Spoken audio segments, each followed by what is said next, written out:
दोस्तों, पिज्जा गोल ही क्यों होता है? माउंटेन ड्यू का असल मतलब क्या है? इसी तरह के इंटरेस्टिंग सवालों के जवाब आप इस वीडियो में जानेंगे। दोस्तों, कागज तारीख की एक इंतहाई अहम इजाद है। कागज से पहले लिखने के लिए हड्डी, बैम्बू, कपड़ा वगैरह इस्तेमाल किया जाता था। लेकिन क्या आपको पता है कि कागज को इजाद किसने किया?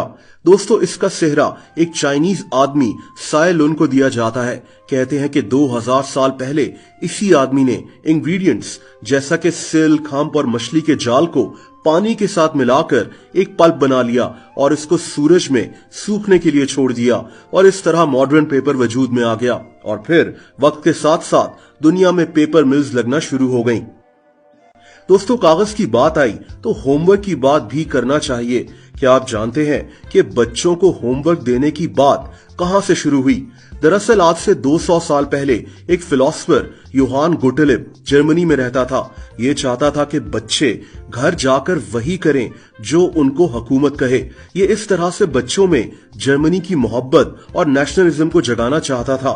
1843 में एक American politician Horace man Germany गया और वहां से होमवर्क का ये कॉन्सेप्ट अमेरिका ले आया। इसी आदमी को होमवर्क के कॉन्सेप्ट को दुनिया में फैलाने का क्रेडिट दिया जाता है।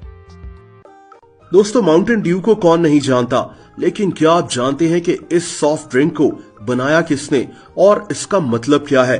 माउंटेन ड्यू को अमेरिका में रहने वाले दो भाइयों ने इजाद किया था। इनके नाम बैरनी हार्टमैन और एले हार्टमैन थे। ये 1940s की बात है। इन्हीं दोनों भाइयों ने इसका नाम माउंटेन ड्यू रखा। ये उस दौर का एक स्लैंग वर्ड था जिसका मतलब मून शाइन था, यानी चांद की रोशनी। माउंटेन ड्यू को 1964 में पेप्सी ने खरीद लिया था। दोस्तों, केक्स ट्रेडिशनली गोल ही क्यों होते हैं? कहते हैं कि पुराने जमाने में लोग केक्स मजहबी त्योहार वगैरह में बनाया करते थे। ये केक्स को गोल इसलिए बनाते थे क्योंकि सूरज और पूरा चांद भी गोल लगते हैं। इनको लगता था कि इस तरह ये खुदा को खुश कर पाएंगे और शायद यहीं से केक्स गोल बनना शुरू हो गए।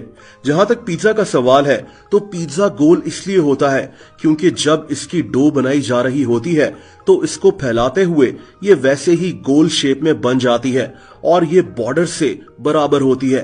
गोल पिज्जा अपने डायमीटर के हर हिस्से से सही तरह से बेक भी हो जाता है और गोल पिज्जा को बराबर हिस्सों में काटना भी आसान होता है। इन्हीं 3 रीजंस की वजह से पिज्जा हमेशा से गोल ही बनाया जाता है। दोस्तों, क्या आपको पता है कि एम्बुलेंस का मतलब क्या है? एम्बुलेंस लैटिन जबान का लफ्ज एम्बुलारे से निकला है जिसका मतलब चलना होता है। एम्बुलेंस जंग में उस हॉस्पिटल को कहा जाता था जिसको आर्मी एक जगह से उठाकर दूसरी जगह ले जाती थी जहां जख्मी फौजियों का इलाज होता था। यानी एम्बुलेंस लफ्ज का मतलब एक चलता फिरता हॉस्पिटल होता है जो जंग में इस्तेमाल किया जाता था। एम्बुलेंस लफ्ज दरअसल यहीं से निकला है। दोस्तों, टैक्सी ट्रेडिशनली पीली ही क्यों होती है?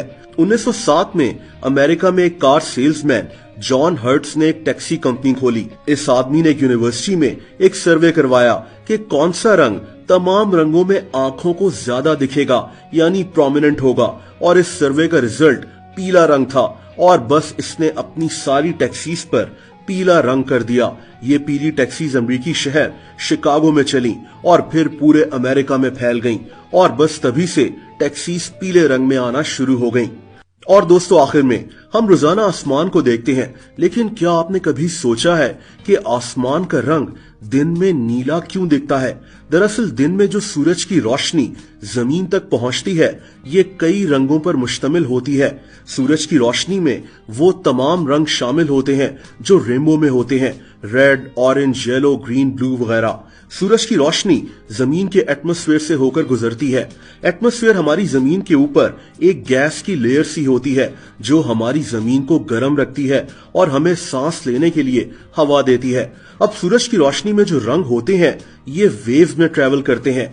हर रंग की अपनी एक वेव होती है, कोई छोटी और कोई बड़ी वेव।